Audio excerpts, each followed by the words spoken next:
Hello दोस्तों, नमस्कार। SM किसी चैनल में मैं आप सभी लोगों का दिल से बहुत बहुत स्वागत करता हूं।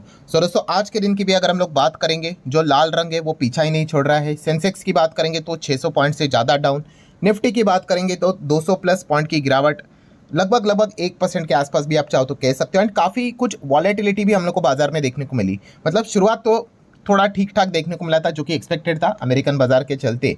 बट उसके बाद आप सभी लोगों को, जैसे मैंने कल के दिन भी बोल के रखा हुआ था, कि शुरुआत तो ठीक रहेगी बट आगे की जो जर्नी रहेगी वो हम कह सकते हैं कि थोड़ी सी टफ ही यहाँ पे होने वाली है मार्केट को ऊपर रखने के लिए। क्योंकि फिलहाल का जो सिनेरियो और माहौल देखने को मिल रहा है वो कंप्लीटली बुल के ही, बुल नहीं, बियर के कब्जे में हम लोग को देखने को यहाँ पे मिल रहा है। बियर वालों के एकदम ज़बरदस्त तरीके से शानदार वापसी होते हुए देखने को यहाँ पे मिल चुकी है। एंड उनका कॉन्फिडेंस बढ़ते जा रहा है। मतलब बीच बीच में आप देख सकते हो रिकवरी होते हुए देखने को मिल रही थी, बट जैसे रिकवरी होती थी ज़बरदस्त तरीके से हैमरिंग हम लोग को होते हुए देखने को मिलती थी। एंड लोअर लो करके बाजार नीचे ही जाते हुए देखने को यहाँ पे मिल रहा था। सो हम कह सकते हैं दोस्तों, ओपनिंग तो अच्छी थी, 25,000 के ऊपर ही ओपन हुआ था। 143 25,000 के हिसाब से ऊपर भी चला गया था। एंड बाद में 25 को तोड़ा। एंड उसके बाद 25 950, फिर 900, फिर 850, फिर 800 तोड़ कर हम लोगों को फाइनली 24 795 तक ये आते हुए देखने को यहाँ पे मिल चुका है। तो नो डाउट दोस्तों, बियर लोगों की कंप्लीट तरीके से वापसी होते हुए देखने को यहाँ पे मिल चुकी है। एंड अगर उसी के हिसाब से अगर आप ऑप्शन चेन को भी चेक करोगे तो आप देख सकते हो सपोर्ट लेवल पे कॉन्फिडेंस बिल्कुल भी नज़र नहीं आ रहा है। आप देख सकते हो, मतलब लेवल्स को होल्ड करने के हिसाब से जो डायरेक्ट बड़ा लेवल अभी होल्ड की बात यहाँ पे आ रही है, जहाँ पे थोड़े से हम लोग को ओआई बिल्टअप होते हुए देखने को मिले, वो मतलब 24,500 के आसपास, मतलब होल नंबर पे ही खेल खेला यहाँ पे जा रहा है। मतलब ये जो नेक्स्ट लेवल जो जितने भी देखने को मिल रहे हैं, ठीक है, बिफोर 24,500, ये काफ़ी कमज़ोर लेवल हम लोग को देखने को यहाँ पे मिल रहे हैं। एक नेगेटिव और खबर, आसानी से इस लेवल को तोड़कर 24,500 तक भी बाजार यहाँ पे नीचे खींचा जा सकता है। सो डेफिनेटली दोस्तों, ये जो सिनेरियो देखने को मिले, इस चीज़ को लेकर काफ़ी लोगों के दिमाग में मतलब डाउट भी क्लियर होते हुए देखने को यहाँ पे मिल रहा है कि ऐसा कैसे हो रहा है, ऐसा कैसे। मतलब अगर हम लोग ग्लोबल मार्केट की बात कर ले, ठीक है, ग्लोबल मार्केट में इतना बड़ा टर्नऑइल नज़र नहीं आ रहा है।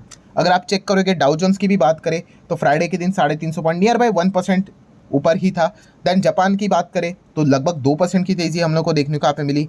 देन जर्मनी की भी बाजार की बात करें तो इतना कुछ नीचे है नहीं, ठीक है। देन फुट्सी की बात करें हरे निशान में, फ्रांस के बाजार की बात करें तो हरे निशान में। तो ऐसा क्या हो गया कि भाई हमारा बाजार ऐसा लगातार नीचे लुढ़कते ही जा रहा है।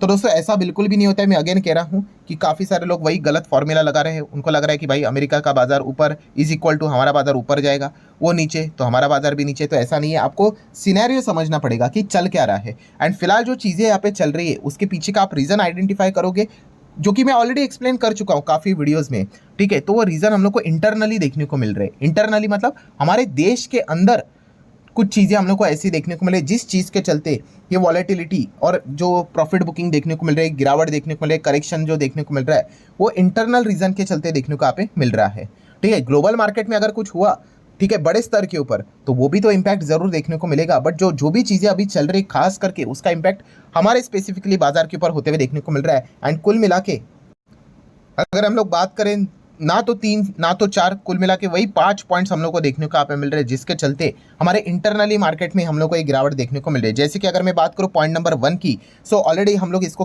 काफ़ी बार कवर कर चुके हैं, नो डाउट चाइना, ठीक है। आप इन चीज़ों को समझो कि क्यों बाजार यहाँ पे गिरते हुए देखने को मिल रहा है, कि चाइना क्या कर रहा है, हमारे जो फॉरेन इंस्टीट्यूशनल जो इन्वेस्टर हम लोग को देखने को यहाँ पे मिल जाते हैं, ठीक है, उसको वो लेकर चला जा रहा है, ठीक है। अभी हम लोग एग्जैक्टली तो नहीं कह सकते कि यहाँ से वो एग्जिट कर रहे हैं और चाइना में ही निवेश कर रहे करके, बट अगर आप जैसे बोलते हैं ना कि हम लोग की डॉट्स कनेक्ट करके देखने होते हैं आप लोगों ने, और वो डॉट्स परफेक्टली कनेक्ट होके यहाँ पे देखने को मिल रहे हैं कि जिस हिसाब से अगर आप यहाँ पे चेक करोगे कि हमारे बाजार में 3 दिन में जो बिकवाली यहाँ पे हुई थी, अभी आज के दिन क्या बिकवाली वो देखना पड़ेगा। आप देख लो, 1 अक्टूबर, 2 को छुट्टी थी, 3 अक्टूबर, 4 अक्टूबर, 3 दिन में 30,000, 30 भी क्या, अभी 31,000 बोलना चाहिए अप्रॉक्सीमेटली, इतना करोड़ों का माल बेचा। इतना तो पूरे महीने में भी नहीं बेचते हैं, ठीक है, इतना ही केवल 3 दिन में यहाँ पे बेचा गया। एंड उसी के हिसाब से साइमल्टेनियसली आप देख सकते हो कि चाइना का मार्केट जो इतने साल से यहाँ पे नीचे ही चल रहा था, वो कुछ ही चंद दिनों में यहाँ पे ऐसा भागते हुए देखने को मिल गया, ठीक है। तो उनका मार्केट काफ़ी अभी वैल्यूएशन के हिसाब से अट्रैक्टिव नजर आ रहा है। और वो गए भी क्यों?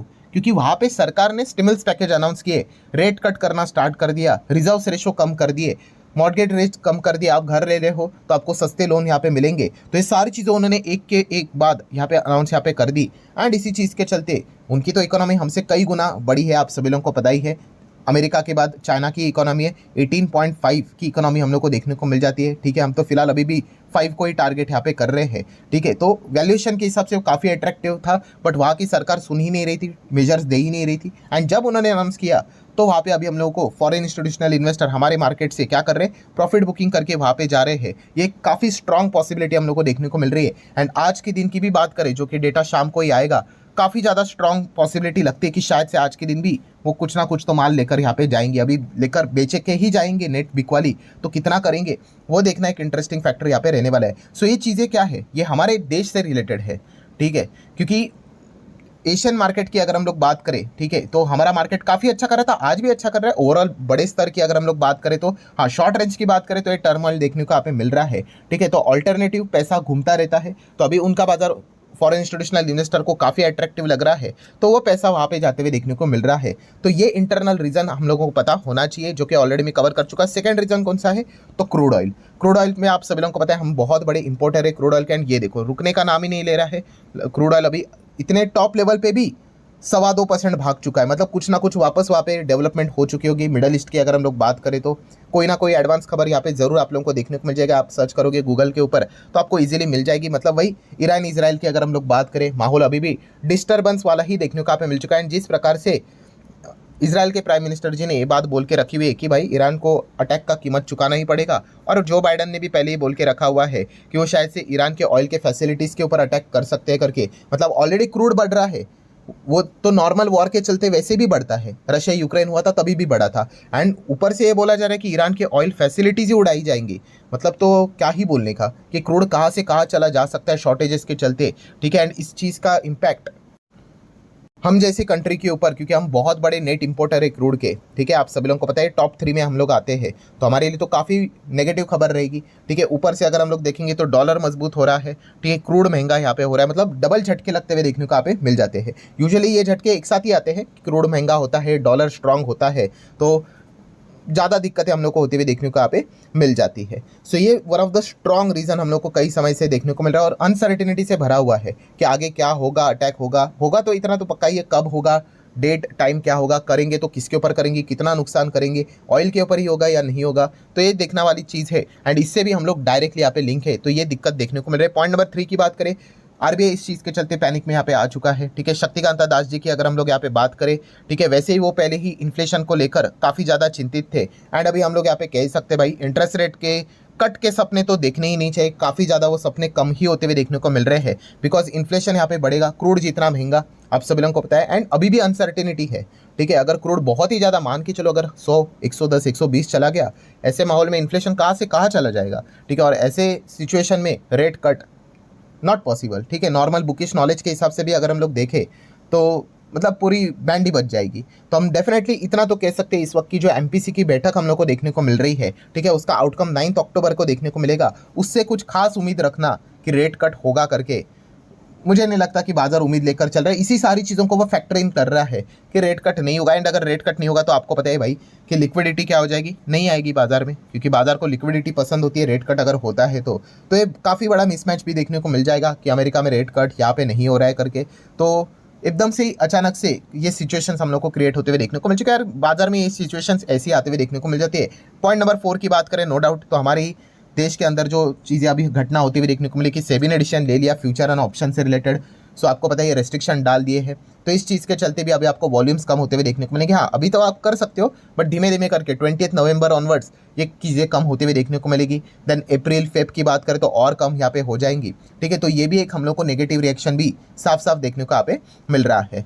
ठीक है, तो ये भी एक one of the point. And आखिरी 5वें पॉइंट की बात करें तो आपको पता ही है कि हमारा बाजार ऑलरेडी टॉप पे चलते हुए देखने को मिल रहा था, मतलब काफ़ी लोगों ने यहाँ पे प्रॉफिट भी यहाँ पे कमाया होगा, शॉर्ट रेंज में भी प्रॉफिट कमाया होगा, लॉन्ग रेंज वाले अभी भी प्रॉफिट में यहाँ पे बैठे हुए, नो डाउट उनका प्रॉफिट यहाँ पे नीचे आ रहा है। सो काफ़ी लोग क्या करते हैं, फटाफट प्रॉफिट बुक कर लेते हैं, भाई जो मिल रहा है उसको तो यहाँ पे पकड़ लो करके। तो इसी चीज़ के चलते हम यहाँ पे देख सकते हैं गिरावट हम लोग को और एस्केलेट होते हुए देखने को यहाँ पे मिल जाती है। मतलब अभी भी अगर आप चेक करोगे 6 महीने का डेटा तो भी आप देख सकते हो कि इतने गिरावट के बाद भी इंडेक्स आपको पॉजिटिव नजर आ रहा है।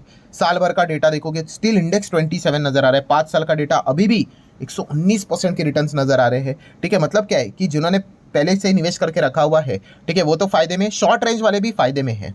ठीक है। सो यूजुअली जो लॉन्ग रेंज वाले होते हैं भाई, वो इन सारी चीज़ों से काफ़ी अच्छे वाकिफ होते हैं, उनको पता है ये ड्रामे चलते ही रहते हैं। ऐसा तो कभी नहीं होगा कि बाजार एकदम से ही मक्खन की तरह चलेगा करके, निफ्टी कभी ना कभी लाख का भी होगा बट उसके पहले भी वो 100 बार ड्रामे दिखाएगा, ठीक है। ये चीज़ें चलती रहती है। बट जो तेजी के साथ साथ एकदम शॉर्ट रेंज में जो आ जाते हैं वो क्या करते हैं, यस फटाफट अगर उनको प्रॉफिट भी हुआ होता है तो फटाफट प्रॉफिट बुक यहाँ पे कर लेते, तो और एक्स्ट्रा हम लोगों को गिरावट देखने को मिल जाती है। पहले एफआईज यहाँ पे नेट बिकवाली कर रहे हैं तो इनके साथ ये बाकी लोग भी जुड़ते हुए देखने को यहाँ पे मिल जाते हैं। सो ये मेजर से 5 ये पॉइंट्स हम लोग को देखने को यहाँ पे मिल रहे हैं, ठीक है। बैंक ऑफ जापान वाला पॉइंट तो हम लोगों ने पकड़ा ही नहीं, वो भी एक लटकती हुई तलवार अभी क्रिएट यहाँ पे हो चुकी है। वहाँ के जो नए प्राइम मिनिस्टर आए हैं अभी, वो तो रेट हाइक को काफ़ी ज़्यादा फेवर करते हैं। अभी बैंक ऑफ जापान की जो पॉलिसी रहने वाली है इसी मंथ के एंड में, वो एक देखने वाली बात रहेगी कि क्या वो रेट हाइक करेंगे। एंड अगर वहाँ पे रेट हाइक हुआ तो दुनिया भर के खास करके अमेरिकन बाजार के लिए नेगेटिव पॉइंट रहेगा, बिकॉज वो येन कैरी ट्रेड का इशू यहाँ पे क्रिएट हो सकता है, ठीक है। तो ये सारी चीज़ें हम लोग को एक साथ चलते हुए देखने को मिल रही है। सो कंक्लूजन वही है दोस्तों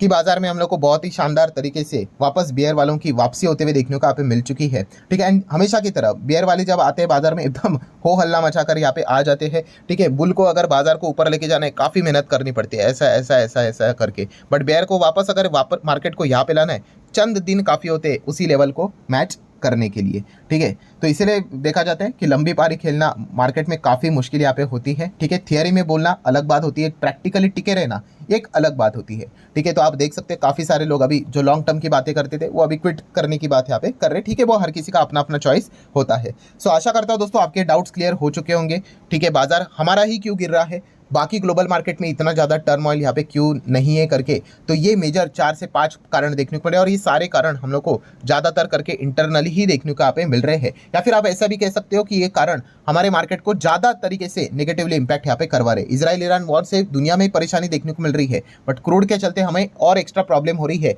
इस चीज़ के चलते आरबीआई का डिसीजन भी आगे पोस्टपोन यहाँ पे होता चला जाएगा, तो ये भी दिक्कतें हम लोग को देखने को यहाँ पे मिल रही है। एंड ऊपर से चाइना ने भी अलग से हमारे एफआईज वो लेकर चले जा रहे हैं, वो भी एक दिक्कत यहाँ पे क्रिएट करके रखी हुई है। सो ठीक है दोस्तों, आशा करता हूँ वीडियो हेल्पफुल लगा होगा, तो चाहो तो आप इसको लाइक एंड शेयर कर सकते हो। मिलते हैं नेक्स्ट वीडियो में, तब तक के लिए बाय बाय।